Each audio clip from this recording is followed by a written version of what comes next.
Winter Rose, written by Panwadee, Ponglada K, Ittimakin, episode 15. As soon as they got back to Iris' brother's house in Rio, Iris saw Cody's Mercedes-Benz parked in front of the house. She was pleased he was at home, as she had not seen him for a while, and had really missed him. However, on going inside, everything was quiet, with no signs of life. "Wait here. I will soon be back. Take a nap if you want." So saying, Irene left Jade in the sitting room and set off in search of Cody and Pam. Peeping in the nursery, Iris saw her niece Faye fast asleep with her eyes tightly closed. The baby monitor's orange light was on, so her sister-in-law must be somewhere in the house. Iris continued the search in the lounge, but again, nobody was there. Could Pam be in the bedroom? Hardly likely, as it was still daylight. Iris decided to go and look on the terrace. When it was a fine afternoon and the heat of midday had passed, Pam was accustomed to go outside for tea and cookies, so she could admire the beautiful view, the indigo mountains, the clear turquoise sea, and the deep blue sky that resembled a painting more than reality. That day, however, Iris did not have time to be interested in the surroundings, not encountering anybody there either. She decided to go up the spiral staircase to her brother's office next to the library, where he had given her permission to read whatever she wanted. Going up to the door of the office, she heard the sound of Sirius' voice just as she raised her hand to turn the handle. "There is no way Iris can do that." Cody's voice had a serious tone that she had never heard before. What on earth has happened? Iris asked herself, throwing etiquette to the wind and carrying on listening to the matter that obviously concerned herself. "It was my mistake to borrow money from the bank." Pamela's voice was near to tears. "Don't take all the blame upon yourself. We must try to solve the problem together. I don't want Irene to get involved either." "I understand, but is there a better way than this?" "I still can't think. Oh, why does it have to be like this? Enrique should not have come up with this crazy suggestion." Thinking of all her brother had done for her, Iris felt distressed. All the time she had believed that her brother was very wealthy, and the figures in the company accounts that she had just updated for him clearly showed that, although in the early years it had made a loss, it had made a big profit in the past 6 months. What could have happened, and why did this matter concern her? What had Enrique suggested to make Cody angry like this? Many suspicions and desire to know the truth made her open the door and enter the room. Swinging round to see who it was, Cody and Pamela looked at her guest. "Iris, when did you get back? Why did you tell us beforehand?" Cody contained his feelings in front of his wife. He addressed her with as much love and tenderness as if she were his real sister. "If I had told you, then I wouldn't have got to know the truth. Tell me exactly what's going on," Iris exclaimed with a tinge of dissatisfaction in her voice. "I'm not as wealthy as everyone thinks," Cody said frankly. seeing no point in trying to cover anything up. It is lucky that Enrique is helping me, otherwise I would be bankrupt. Is it so serious? Why do the accounts show profit? Irene asked, having seen the figures. Those figures were after Enrique's company took over the business 6 months ago. Irene's face blanched with disbelief. How can that possibly be? The truth is that we don't want to believe some things, right? During the past few years, the business had paid out more than it has earned. This state of affairs started when Pam's father was administrating the concern. I did not tell you and mother the truth at first, as I did not want to worry you. Now Cody felt upset that he had asked his sister to help with the accounts and then agreed to her going to work for Enrique in Sao Paulo. That had been a big mistake. Irene broke the silence that followed. I'm happy to do anything to help you, Cody. The obvious sincerity in her voice reduced Pam to tears. I don't want you to sacrifice yourself, Irene. There must be a more suitable way, right, Cody? Pam appealed to her husband, who was standing motionless, deep in thought. Tell me what Enrique wants. Irene insisted. Pamela looked at her husband, her eyes begging him to keep at least this a secret from her. However, Cody had clearly decided what should be done. He wants to marry you, he announced bluntly. Irene's bewilderment made her unable to speak for a while, finally gasping, Really? In a strange voice, is this man crazy or out of his mind? Irene pondered. How can he throw away his lifelong sweetheart for a girl he has only known for a month? If this is true, it's the most bizarre thing in the world. At first, I didn't believe my own ears.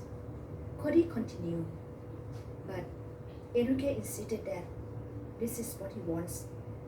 As soon as you married him, the company will revert to me.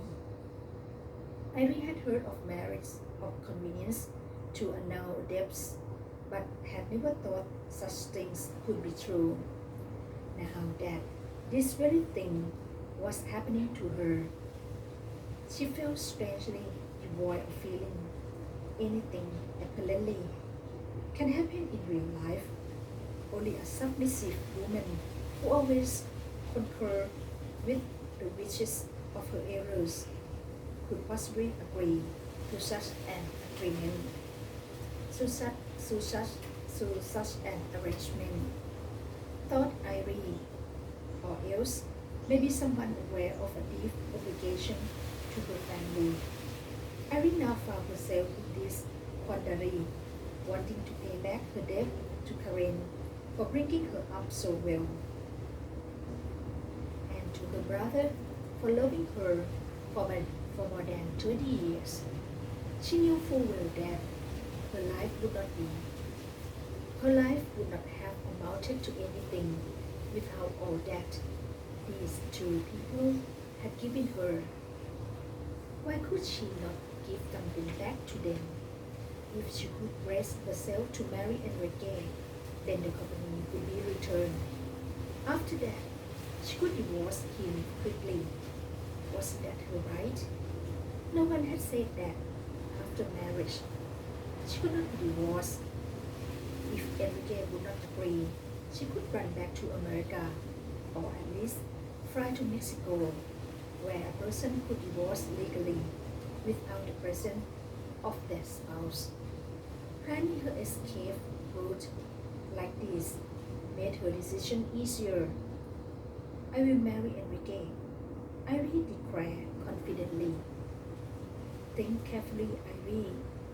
You have no idea what a loveless marriage would be like.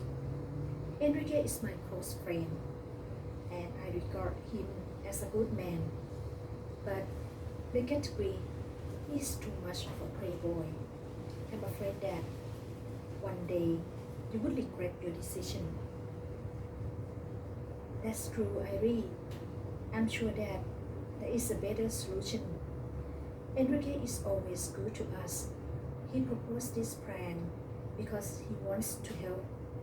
I'm sure that if you refuse, he won't force you. Pam warned her sister-in-law gently. I'm an adult. I can look after myself.